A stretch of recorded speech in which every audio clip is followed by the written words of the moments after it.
Unsere heutige Thema. Hi everyone, today we are going to talk about market, low demand and Sonunda Tekçesi, Sonunda Tekçesi.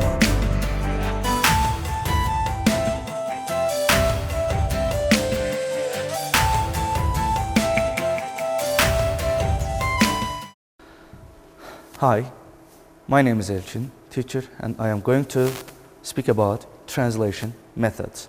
First of all, I want to speak about translation. What is translation? Translation is a process in which a text is transferred into another language. And the original language we call source language, and the language which is the text going to be translated is called a target language. While translating, one must bear in mind that there are some types and techniques which are widely used in the translation process. If we want our translation to become better, concise, and clear and more understandable, we should follow some techniques, methods, and procedures of the translation. And now I am going to talk about translation methods. Let's take a look at the translation methods. There are some translation methods in the translation process which are mainly applied by a translator. So, translation methods are categorized in two forms, such as source language emphasis and target language emphasis. In the source language emphasis, word-for-word translation, literal translation, faithful translation, and semantic translation are mentioned especially. But in the target language emphasis, free translation, idiomatic translation, communicative, and adaptation are mainly used. But we are going to look at them one by one in our presentation. Let's look at it. We have here a chart which is given by Newmark. It's a V diagram, and you see there are the types of translations: word for word, literal translation, faithful, semantic, adaptation, free translation, idiomatic, and communicative translation.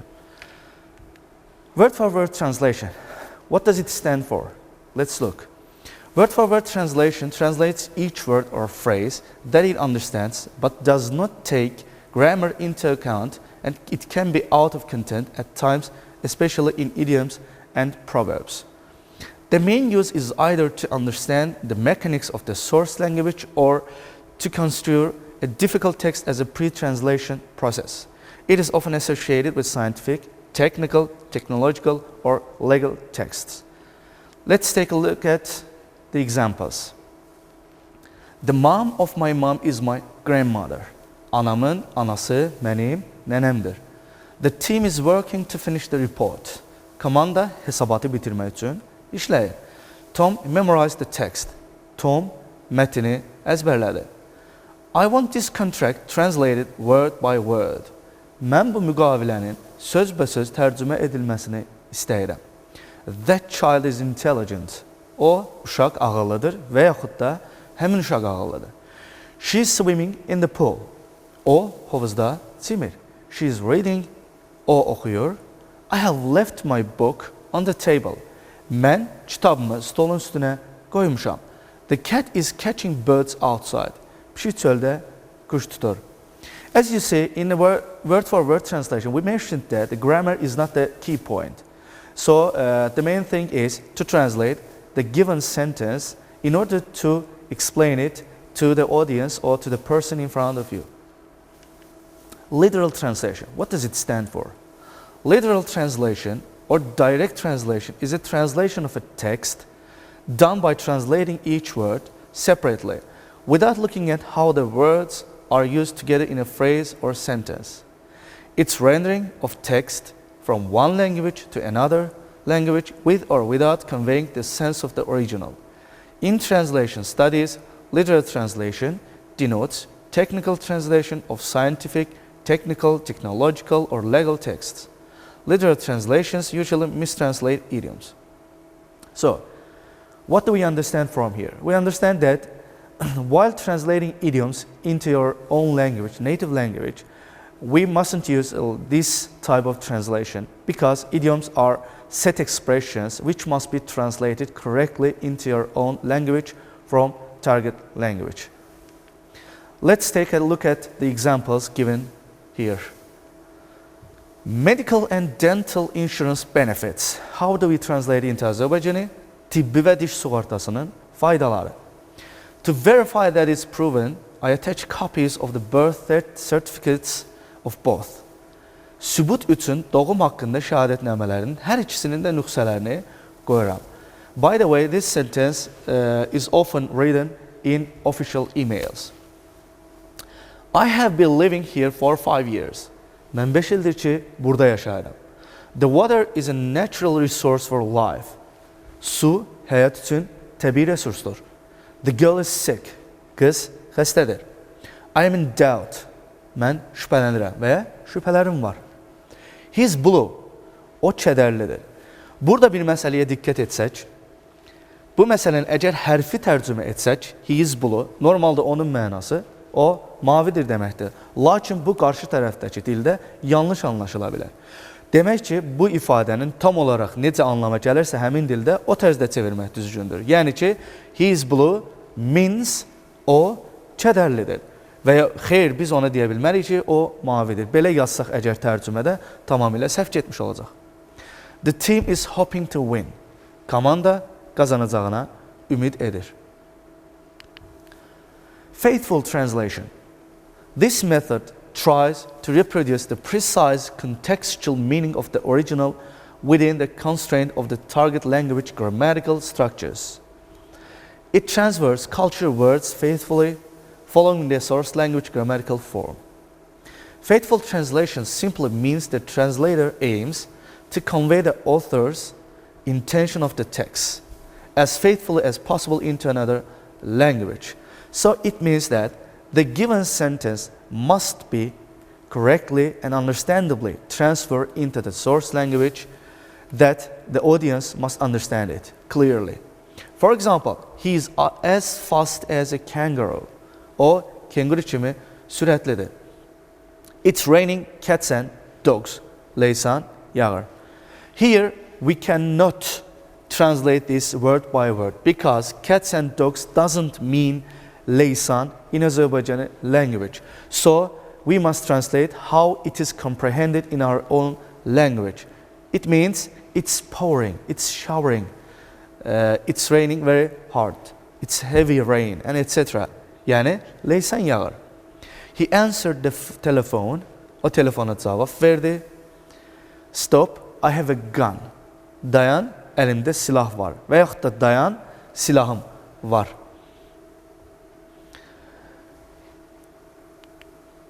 Okay, let's look at the semantic translation and what does it stand for.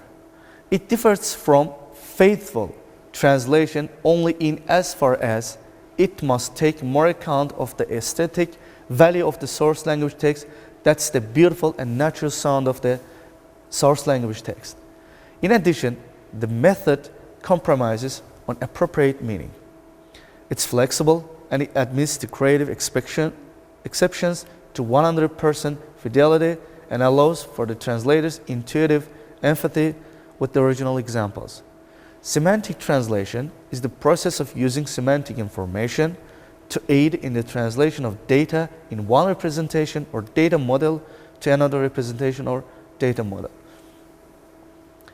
Okay, let's take here, there are some rules about semantic translations and I'm going to explain them one by one. Semantic translation. The semantic loan as a translation technique which consists in using a word and an expression of the original text exactly the same as in the target text. Normally, the loans are italicized in the translations. The idea is to reproduce since it's an expression of the original text in the target text. What does it mean? For example, when we translate a text from target language into source language, there are some words which are borrowed. So, in order not to change the real meaning, the original meaning of the text, sometimes we don't translate the given borrowed words because if they have no equivalences in your language, we just keep them original and we don't change them into source language. In short, it's about living without translating any expression or name that belongs to the culture, heritage of the language of origin. As I mentioned above, there are some words which mustn't be translated, because if you translate them, they can lose their original meaning. So they must stay in the original state and they mustn't be changed. On multiple occasions, the terms that designate national institutions that do not have an exact equivalent in the other culture are italicized in the original language. There are some words or borrowed words which haven't equivalent in your language. What do we do here? So we just keep them in the original form and we don't translate them into our language, because they can lose their original meaning by translating them. And sometimes we hardly find their equivalents in our language, because, as we know, they are borrowed or loan words. The grammatical structure of the source language is adjusted toward the grammatical structure of the target language. Of course, when we translate a text from target language into source language, the grammatical nuisance must be followed and must be obeyed, of course. Examples of the semantic translations. Let's take a look at. She's a good mother and she always takes care of the children. O yaxşı anadır və həmişə uşaqlarının qayğısına qalır. Living abroad opens your eyes to a better world. Xaricdə yaşamaq dünyanı daha yaxşı bir şəkildə görməyə kömək edir. Benchmarking, müqayisəli təhlil. This is a new term and which is widely used in technological texts or scientific texts, and it's connected directly with telephones, smartphones, and etc. For example, when you benchmark mobile phones, it shows all its characters, its capacity, its better life, and its duration, its heating, and etc. Copyright, we have an equivalent in our Azerbaijan language. Müəllif hüquqları. Settings, we can use sazlamalar in Azerbaijan language. We can nowadays we can see this word in our mobile phones.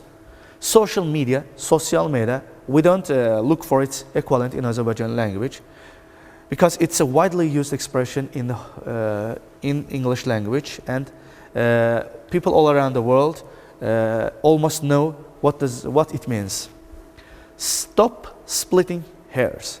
It's very interesting, because when we translate it word by word, it will mean differently.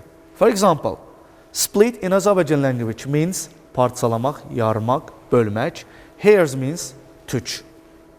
Let's translate word by word. Saç yarmağı, saç qırmağı kəs. But does it mean the same in English? No. It's an expression. It's an idiomatic expression which means çox dərinə getmə. Çox dərinə getmə. Çox incəliyə getmə. But if you translate it word by word, it will be misunderstood in your language. Communicative translation, and what does it stand for? This method attempts to render the exact contextual meaning of the original in such a way that both content and language are readily acceptable and comprehensible to the audience. It is often used for informative text. When do we use it? We use this to inform somebody about something, or some informative text written somewhere else. And we make it clear and understandable for the audience. Especially, you see, there are examples which are often seen, for example, in some offices or hospitals, or some warnings on the street, and etc. For example, be aware of the dog. For example, you can see this sentence, for example, in a street, or for example, at the zoo. İt sıxabilər. In Azerbaijan language, we can translate it, it sıxabilər, in order to explain it to the audience easily. No entry.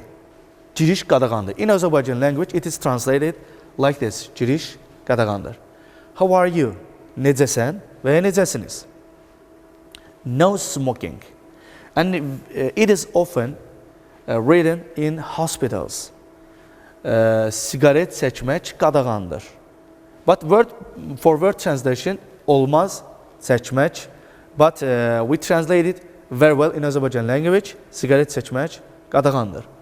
No parking, it means you cannot park your car here. So in our language it is translated like this.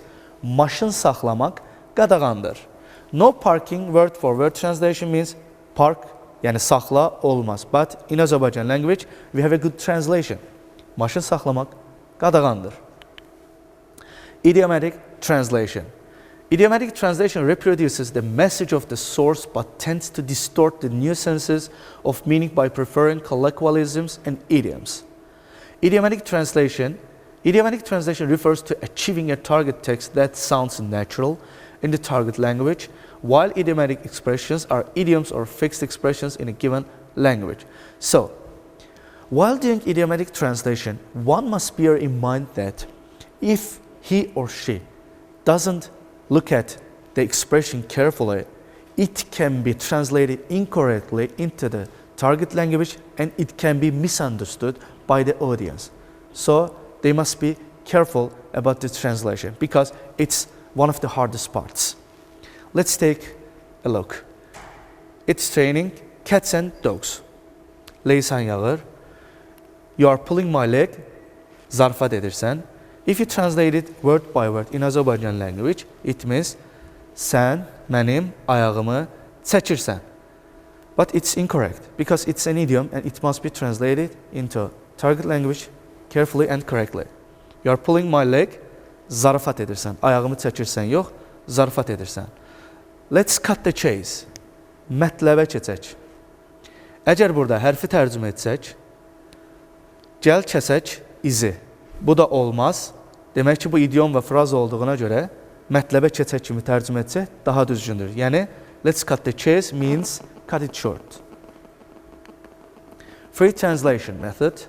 This method of translation produces the translated text without the style, form, or content of the original text.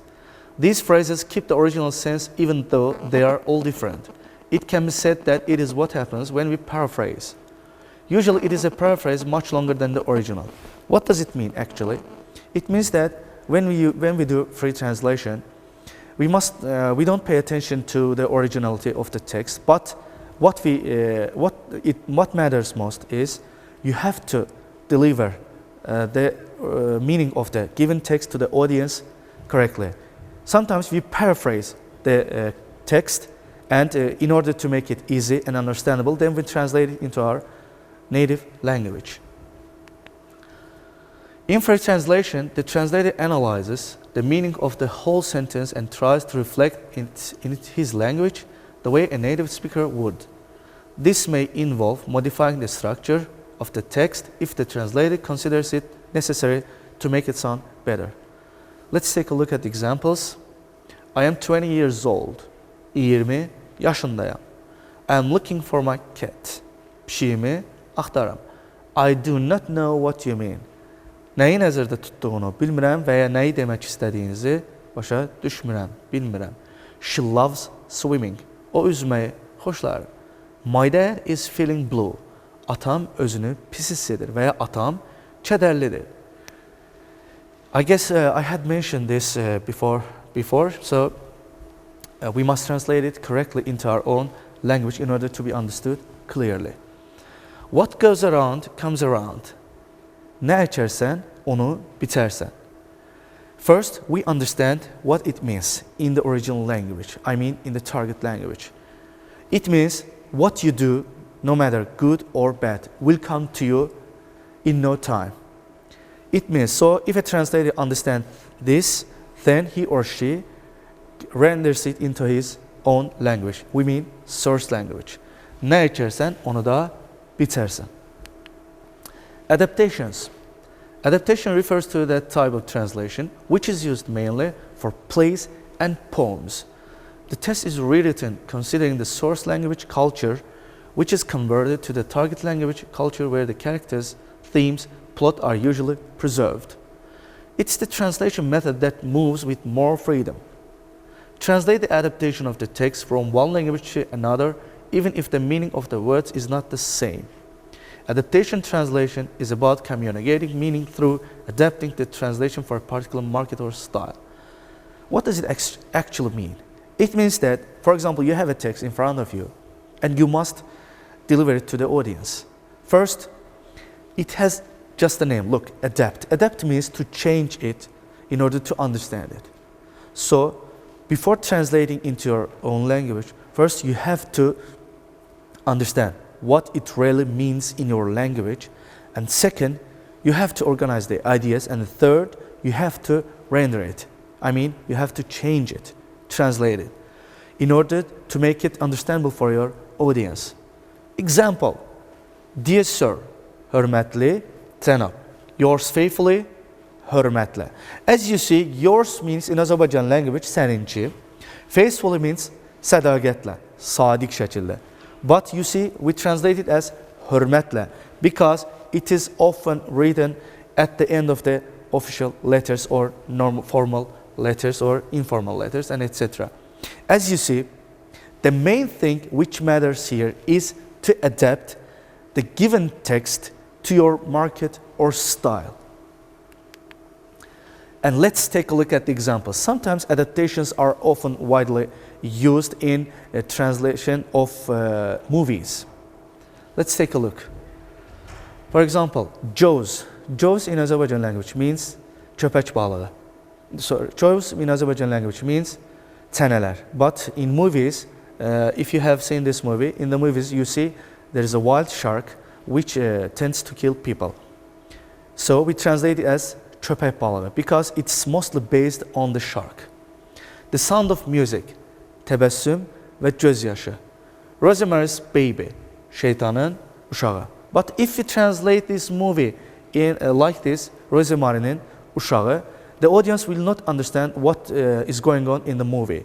But if you translate it like şeytanın uşağı, the audience, it will attract the audience and they will tend to watch it.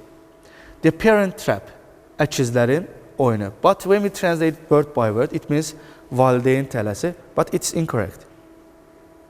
Shawshank Redemption. As we know that in this movie, a person tries to escape from the prison. So the main plot is about the struggle of a person, and it's fighting for justice. So it's better to translate it as həbsxanadan qaçış. So, as a conclusion, I want to state that we have looked through all these methods which are widely used in the translation process. But as usual, the translators must always bear in mind that if he or she wants his or her translation to be better, concise, understandable, and clear, he or she must follow some methods, procedures, and process, some techniques of the translation. Because as we know, it's a challenging job. You have to be very careful while translating, such as idioms or movie names or some scientific texts and etc. But first of all, a translator must know that they have to have knowledge, a deep knowledge about the culture, the people, of the language they are going to translate. Because if they know those of virtues such as culture and people and the language and sometimes religious things, they will definitely translate their work correctly, easily, and more understandable for their audience. This is the end of my video. Thank you for watching.